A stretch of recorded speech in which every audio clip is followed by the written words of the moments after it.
मैं Pooja Saini S N. Girls B Ed college Nawalgarh से सहायक आचार्य पूजा सैनी आपका स्वागत करती हूँ ऑनलाइन क्लासेज में। मैं बीएड सेकेंड ईयर का एक समावेशी विद्यालय निर्माण नामक पेपर पढ़ाती हूँ, जिसमें एक हमारा टॉपिक है RTE 2009। RTE 2009 हमारा रिट और फर्स्ट ग्रेड की दृष्टि से भी उपयोगी टॉपिक है, जिसके बारे में आज आपसे मैं चर्चा करूंगी। RTE 2009 अर्थात निःशुल्क व अनिवार्य शिक्षा।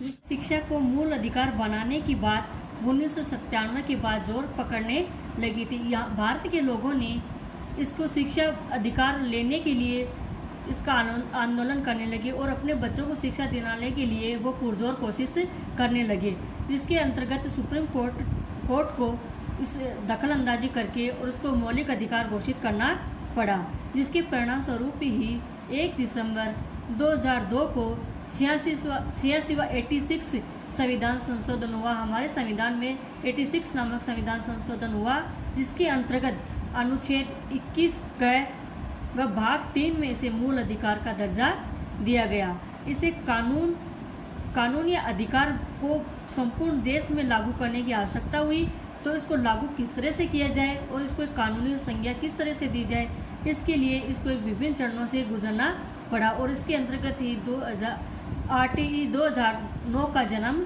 हुआ, जिससे सबसे पहले RTE 2009 को सबसे पहले राज्यसभा में पारित किया गया, जिसको 20 जुलाई 2009 को पारित किया गया। आप यहाँ पर ध्यान दीजिए, को राज्यसभा में पारित किया गया। आप यहाँ पर एक बात गौर कीजिए, ये बिल सबसे पहले राज्यसभा में ही पारित किया गया था, न कि लोकसभा में पारित किया गया था। हमारे संविधान में जितने भी प्रस्ताव या संशोधन होते हैं वो सबसे पहले लोकसभा में ही प्रस्तावित किए जाते हैं, लेकिन ये विधेयक सबसे पहले हमारे राज्यसभा में ही प्रस्तावित हुआ था।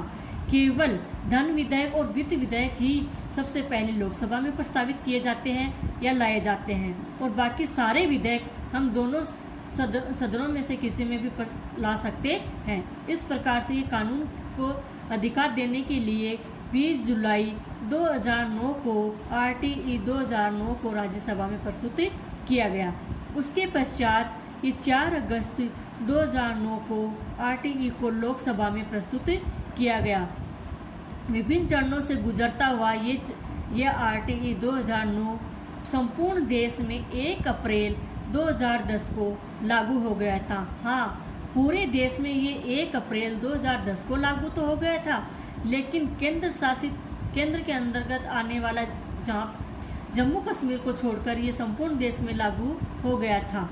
लेकिन राजस्थान में भी इसको लागू करने में कुछ समय का इंतज़ार करना पड़ा, क्योंकि हमारे राजस्थान की नियमावली अलग ही तरीके से इसको लागू करना चाहती थी।